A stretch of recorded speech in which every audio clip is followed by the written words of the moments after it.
Beberapa waktu lalu, banjir bandang melanda kawasan wisata Sembahe, Kecamatan Sibolangit, Deli Serdang, Sumatera Utara. Banyak faktor yang menjadi penyebab bencana banjir bandang kerap terjadi di Indonesia.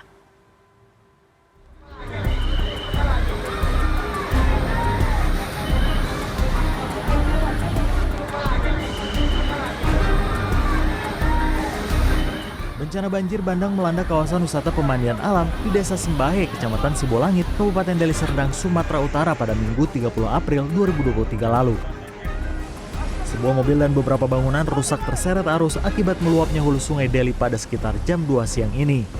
Beruntung tidak ada korban jiwa yang jatuh pada kejadian ini.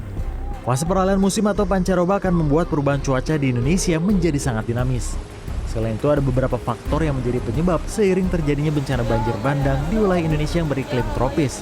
Sebagian besar justru disebabkan sendiri oleh ulah manusia baik secara lokal maupun global. Saya puluhan hektar yang awalnya hutan itu menjadi pertanian. Jadi daya tampung air mungkin berkurang. Kemudian juga banyaknya sempadan sungai yang dibuat jadi warung, jadi tempat wisata, jadi rumah gitu. Jadi mengurangi sebenarnya kapasitas dari sungai itu.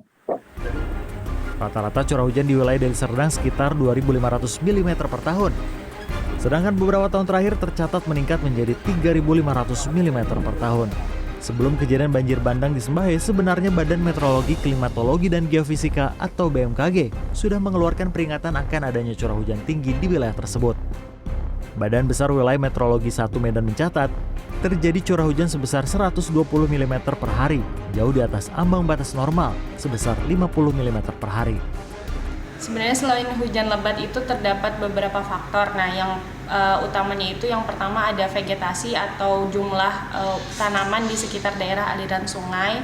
Semakin minim vegetasi berarti potensi untuk banjirnya itu semakin tinggi. Selain itu ada juga kemiringan lereng atau daerah aliran sungai. Semakin curam, dia itu terdapat potensi banjirnya semakin tinggi. Dan yang ketiga itu ada curah hujan 3 hari sebelumnya. Peringatan dari BMKG semacam ini seharusnya mendapat perhatian khusus guna melaksanakan mitigasi bencana terutama di daerah terdampak cuaca dan rawan bencana.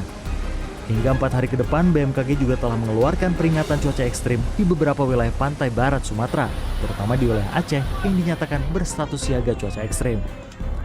Gatot Trihardianto, Yudhistira Satria, Jakarta.